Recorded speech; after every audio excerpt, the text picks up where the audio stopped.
Probablemente este sea el último episodio de esta serie. Y hoy quiero hablar de una frase que acuñó mi esposa esta semana. Supremacía de derecha. No, no dije supremacía blanca. Dije supremacía de derecha. Y no me refiero a la derecha política. Me refiero a intentar tener razón. Porque lo que veo que ocurre en el mundo y en la iglesia es un esfuerzo por tener razón en lugar de simplemente escucharnos unos a otros y darnos cuenta de los sesgados que podemos ser como seres humanos. Ha sido el mismo tira y afloja una y otra vez. Charlie Kirk era racista y supremacista blanco.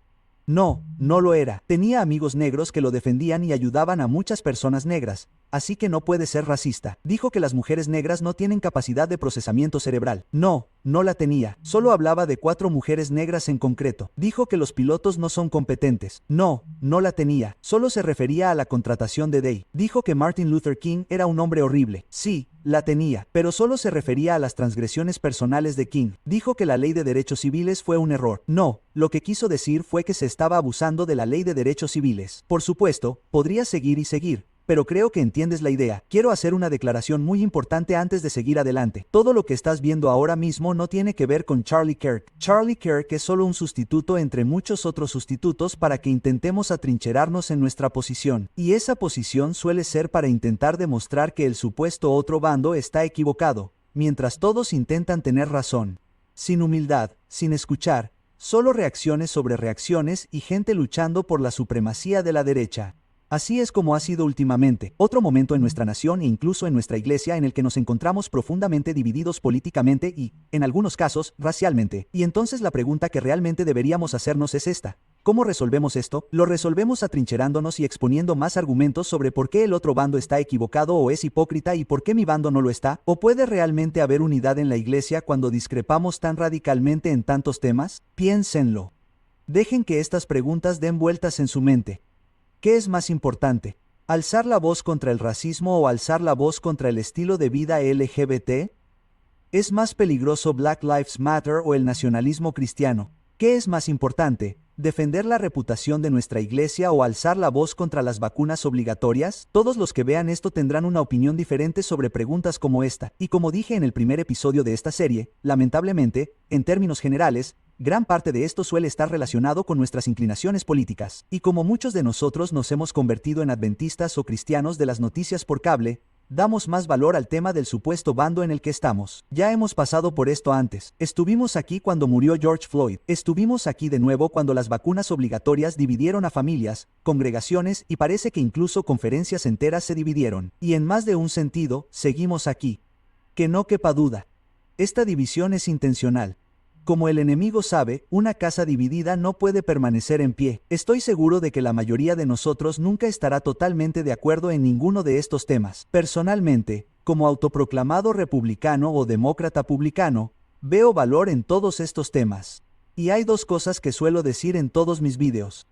En primer lugar, mi aversión por la izquierda y la derecha es bastante similar. En segundo lugar, cuando tienes ojo profético, serás capaz de dar el valor y la perspectiva adecuados a todas estas cosas para que puedas sortear adecuadamente toda esta lucha sin dejarte consumir por la ira, la amargura, la actitud defensiva o el resentimiento, o cualquiera de las otras cosas que nos pasan con demasiada frecuencia. Me estremezco cada vez que veo otro video de luchas y disparos de ida y vuelta entre nuestra gente, porque sé que otros que buscan la verdad verán todo esto ocurriendo abiertamente en línea, y verán a un pueblo que se supone que es el más unido, pero que está tan dividido como todos los demás, y eso me enferma todos los días. ¿En qué nos deja esto? ¿Cómo lo solucionamos? Como ya he dicho, probablemente nunca seremos capaces de ponernos de acuerdo en todos estos temas porque la mayoría de nuestra gente, como he dicho, se ha convertido en cristiana al estilo de las noticias por cable. Algunos seguirán creyendo que Black Lives Matter es más peligroso que el nacionalismo cristiano, y otros seguirán creyendo que el nacionalismo cristiano es más peligroso que Black Lives Matter. Algunos seguirán creyendo que el racismo no es un problema importante, y otros seguirán creyendo que el racismo es el mayor problema al que nos enfrentamos. Por supuesto, la lista podría seguir y seguir. Pero, de nuevo, ya se entiende la idea. La realidad es que muchos de nosotros no nos entendemos del todo y puede que nunca lo hagamos porque todos tenemos experiencias diferentes y, como resultado, formas completamente distintas de ver el mundo. Procesamos la verdad, el error, el trauma, el dolor e incluso el desacuerdo de forma muy diferente, y como resultado, la mayoría de las veces, en lugar de mostrar respeto, compasión o simpatía por la experiencia o perspectiva de otra persona, solemos gastar nuestra energía enfadados intentando que otros vean las cosas a nuestra manera, demonizando a quienes las ven de forma diferente. ¿Sabes a qué me refiero? Luchando por la supremacía de la derecha. Y que no quepa duda, ocurre en ambos bandos, ya sea político, racial o social en los últimos 5 años. La verdad es que en todas estas situaciones, ya sea George Floyd, Charlie Kirk o la vacunación obligatoria, en general, estos problemas se relacionan de alguna manera con la política. Pero el problema común no es solo la política. El problema común es cómo percibimos la verdad, el error, el miedo y el dolor, y también está relacionado con el orgullo que lleva a una falta de empatía y una falta de perdón cuando tratamos con el supuesto otro bando e intentamos hacer valer nuestro punto de vista. Mucha gente cree que el problema más reciente en torno a la muerte de Charlie Kirk es el problema, pero en realidad no lo es. La reacción a esto es simplemente un síntoma de un problema más profundo que siempre está latente bajo la superficie, y es este. Se trata de cómo nos tratamos unos a otros y nos vemos como amigos o enemigos cuando no vemos las cosas de la misma manera. En este problema más reciente que ha provocado tanta división, vemos un ejemplo en el hombre de Charlie Kirk, que era un ser humano imperfecto, muy parecido a ti y a mí. Era una mezcla de bien y mal. Era un hombre que a veces decía cosas que eran cristianas. Y también era un hombre que decía cosas que pueden tomarse como racistas o no racistas según la experiencia de cada persona. Todo el mundo ya ha presentado sus listas de por qué era o no racista o supremacista blanco. Todo el mundo ya ha expuesto su caso, pero creo que ese no es realmente el punto. El verdadero problema aquí es doble, y recae en nosotros, no en él. En primer lugar, ¿deberíamos despreciar a nuestros hermanos y hermanas que se sintieron heridos por sus palabras? ¿Deberíamos exponer y demonizar a quienes respondieron con ira, tachándolos como agitadores raciales? Y en segundo lugar, ¿deberíamos condenar a nuestros hermanos y hermanas que vieron el lado positivo de su carácter y decidieron lamentar su muerte? ¿Deberíamos intentar demonizarlos y tacharlos de partidarios del racismo? Primero, la respuesta a la pregunta número 1. Algunas de las declaraciones que preocuparon a muchas personas fueron las de Kirk respecto a la ley de derechos civiles, su desdén hacia Hunt y sus declaraciones de que Martin Luther King era una persona horrible, y otras declaraciones a las que hice referencia al principio de este video, en las que hablaba de la capacidad de procesamiento cerebral de 4 destacadas mujeres negras. Para muchos, esas declaraciones no son gran cosa porque creen que sus declaraciones fueron sacadas de contexto y que los demás atributos de su carácter pesan más que esas cosas. Sin embargo, para otros que han sufrido racismo tanto ahora como en el pasado, estas declaraciones duelen profundamente. Por eso compartí mis historias en el episodio 0.5 de esta serie. No porque buscara lástima ni porque intentara provocar una carrera, sino porque intentaba demostrar que, si bien esas palabras no lo eran todo, tampoco eran nada. Pero, vaya, al menos, para alguien que ha sufrido racismo, esas palabras sí que eran algo. Así que, aunque no las vieras como racistas, intenta entender que ahora mismo hay gente en nuestras iglesias que vivió en los años 50 y 60 y que vio y experimentó el racismo en primera persona.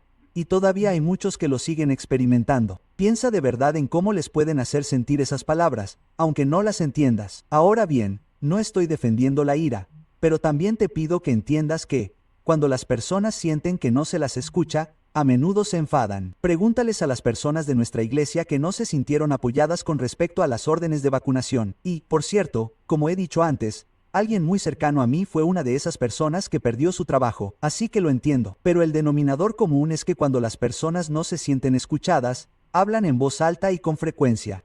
La cuestión que nos ocupa es cómo responderemos cuando alguien exprese su dolor o frustración.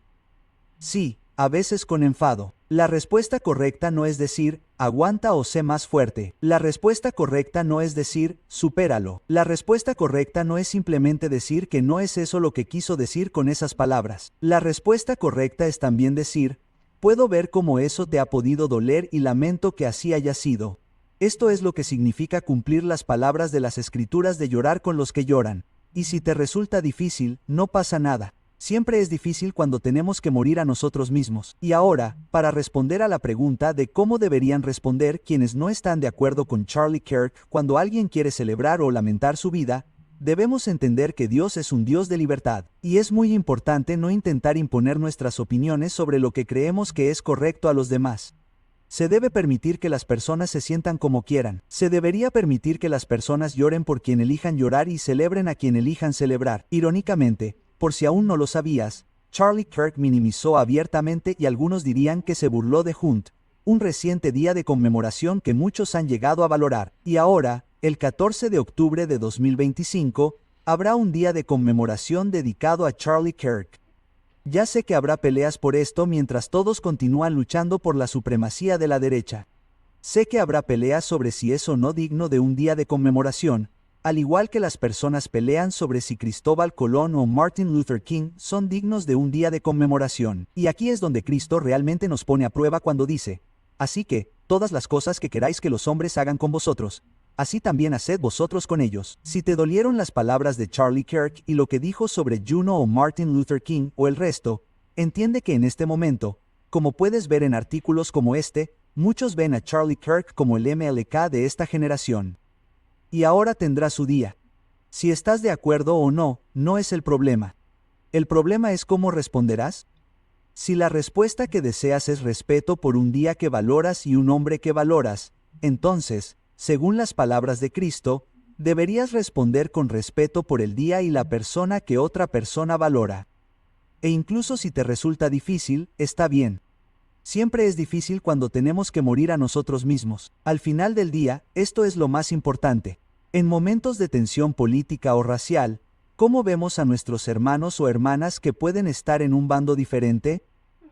¿Estamos siguiendo a la sociedad adoptando una mentalidad de ellos contra nosotros? ¿O estamos eligiendo mostrar respeto y empatía incluso cuando no estamos de acuerdo o no entendemos la posición de otra persona cuando surgen estos problemas? Lamentablemente, tendremos que aceptar que puede haber cuestiones que las personas simplemente vean de manera diferente.